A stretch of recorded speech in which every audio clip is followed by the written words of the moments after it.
Hi, I'm Vanna. Today I want to talk about, being 60 with no savings or a little bit of savings for retirement. You're not alone. Honey, there are so many of us feeling that same way. And I just really, thought this was an important topic to really address. And I know there's lots of other videos, out there on retirement.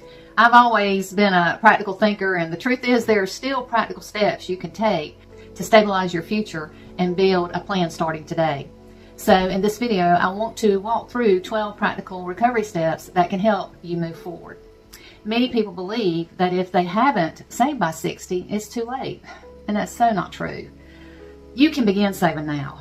I know some may be feeling scared, embarrassed, or overwhelmed. I was. I was scared about it. But the truth is, you're not the only one feeling that way.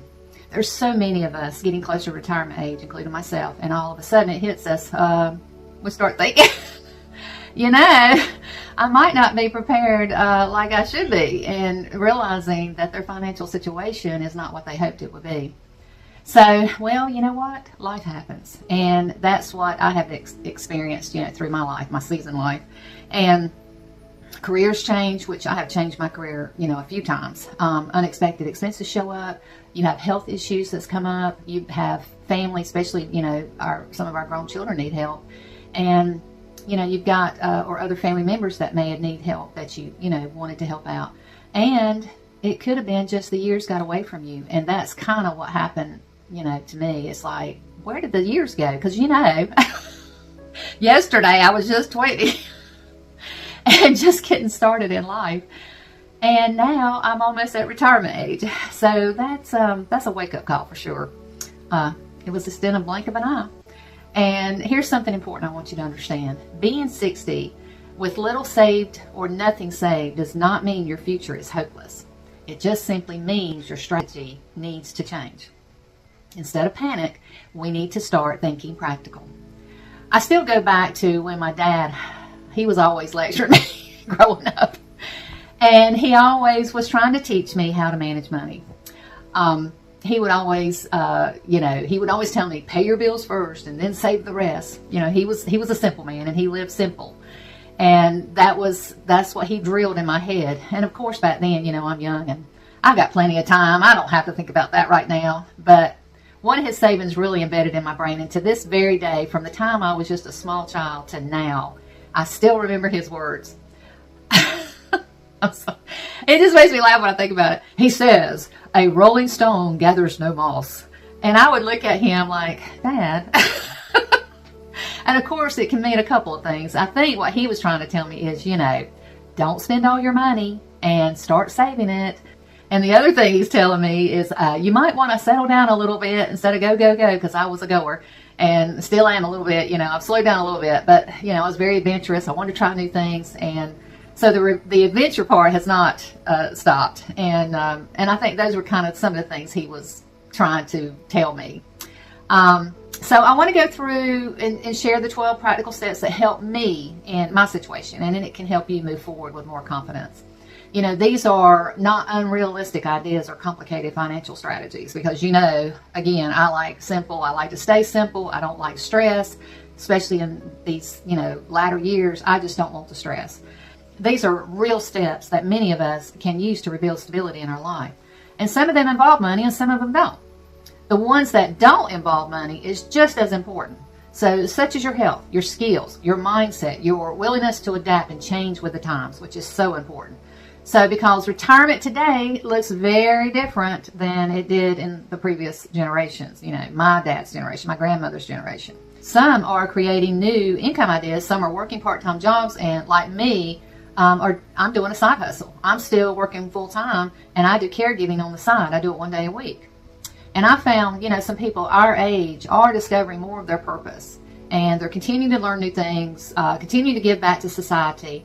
Just because you turn 60 or even 70 and beyond, you don't have to stop, only if you want to. And a lot of people don't want to do anything else and don't want to do any extra work, or may not need to. They, got that plan ready, and some of us have struggled. And some of us are still, working on our retirement plan. And as you know, I mentioned in another video about my dad retiring early, and he never wanted to work another day in his life. So that was his choice. But he really had to live very, very frugal to make that money last. And he had done some preparing earlier in the years. He did get into some stocks, and he lived on some of that. And then he lived on his Social Security, which was a very small amount.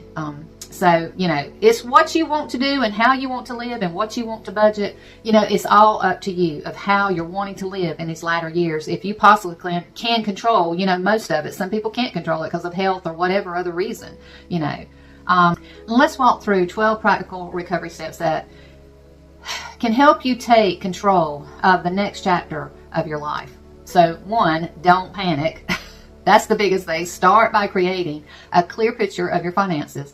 Make a list of income and expenses and debts and assets, and, find out where all the money is going. And you're going to have to put yourself on a budget, 2 is reduce all the unnecessary expenses, such as paid subscriptions that you don't use, which I've had to do that. They get away from you. You have to be careful with those, because I've got subscriptions that I forgot about. And then, when you kind of get back in there looking and watching your credit cards, I'm like, I need to get rid of that. Impulsive buying, which is one of my worst, and going out to eat. So now what I'm doing is, if I find something that I like, I'll either screenshot it or I'll maybe put it in the card, or somewhere on my phone I can save it and go back to it. And then I'll wait a day. And then I go back to see if I really need it or want it. You kind of got to go through the questions. Do I really need it? Do I want it? Want it more than I need? So, you kind of have to go through that. The eating out, we reduced that. We don't go out to eat as much anymore. Maybe once a week or maybe once every 2 weeks. We've cut that way down. And if you can or you want to, consider staying in the workforce, as you get to your retirement age or, older, as long as possible, to improve your financial situation. At least stay to your retirement age. And I know there's other videos out there saying retire early, some are retiring later. So, again, that's your choice and what works for your life. And taking that, and I've got a video on this on gold nuggets, taking those gold nuggets out of each one of those videos and seeing what will fit you and help you with, the best financial situation for you. You want to increase your skills, which I've done. Mainly it's been, computer and technology, that's where I've had to take extra classes and learn extra things. And it opens doors, to part-time or remote jobs or, freelance work. And then you could downsize if you want to, or if it's possible to downsize, and downsizing your living situation, which that's a fine line there of really what you can do and how the market is and what the economy's doing and the interest rates. There's a lot involved with that one.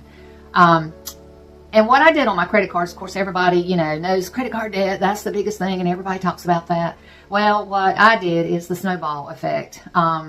It really helped me. And, of course, that was paying the smallest bill and then paying it off. And then I take that money that I paid on that small bill, I added it to my next credit card and just increase that and continue doing that. And again, there's lots of different methods to do your debt. And you have to find what works for you. And that's why researching and just listening to different people of how they managed and did their credit card debt, it makes a difference. And you want to take, again, those gold nuggets from all these videos or other people you're listening to and see what will work for you.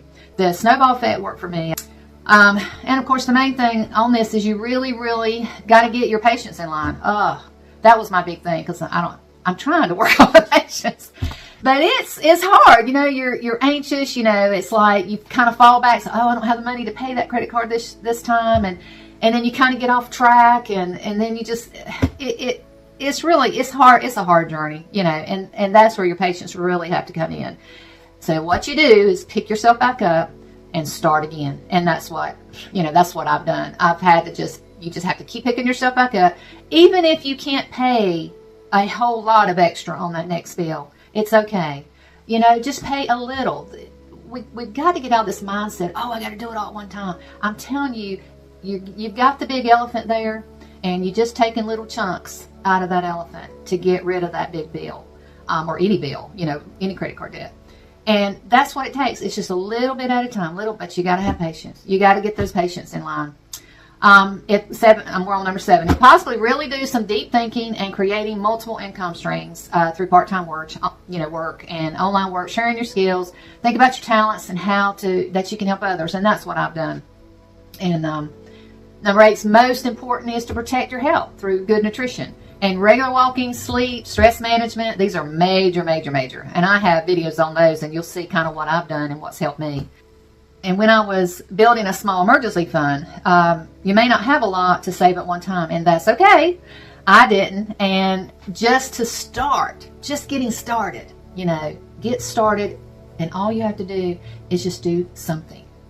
If it's $5, if it's $10, if it's $20, if it's $30, anything you can set aside to get that emergency fund stocked up. It's very, very important. And I'll tell you, I've used it. My poor old car. My car would break down or it needed tires, just getting the oil changed on it. I used that emergency money to work for my car. And then I have used it for doctor bills as well. So I'm telling you, emergency fund is vital. You've got to have that little cushion. You can't get, caught where you don't have any money and then these things start happening. So if you can, please try to start getting you an emergency fund going. And I know some people are saying up to $1,000 or up to $2,000. You just do whatever you can do and save what you can save. Any little bit helps, because you've got that a little bit of peace of mind that, if you can leave it alone, you cannot spend it, and it's only for emergencies. But you've got that little peace of mind about, I've got $500 saved back here, if I really, really need it. It's an emergency. So that's the key. And delaying that Social Security benefits if possible. We know delaying increases our monthly payment. If you can wait until at least your retirement age, you'll get your full benefits. And I know some people want to take it early, and that's their choice. But everybody has a different living situation. They may need to go ahead and do it. It's really up to the individual, because every plan is not going to fit everybody. You've got to figure out the plan that's going to fit for you. And the other is simplify your life. I like simplifying. That's a big one for me. And I have done that, and it has made such a difference in my life. That's my biggie. And so simple and moderation is the key. Focus spending on what truly matters. And last, build a purposeful life by staying curious, continue to learn, and staying active. Never stop. It keeps you going. So always keep going. Never give up. But one of the main things I want you to remember, retirement planning is not just about money. Your health, purpose, knowledge, and to be able to change with the times will be your strongest role in building stability and independence later in life. So I'm going to leave a PDF file down below, just a little list of what we went over. And if this was helpful to you, because it sure is to me, to be able to share with you, and I really appreciate y'all being here. And my goal here is simple. It's just to share practical ideas about health, lifelong learning, independence, and building a strong life at every age. Because growing older should not mean we're growing smaller. So I'm glad that you're here, and thank you for letting me share. And so let's continue this adventure together. And I'll see you in the next video. Take care.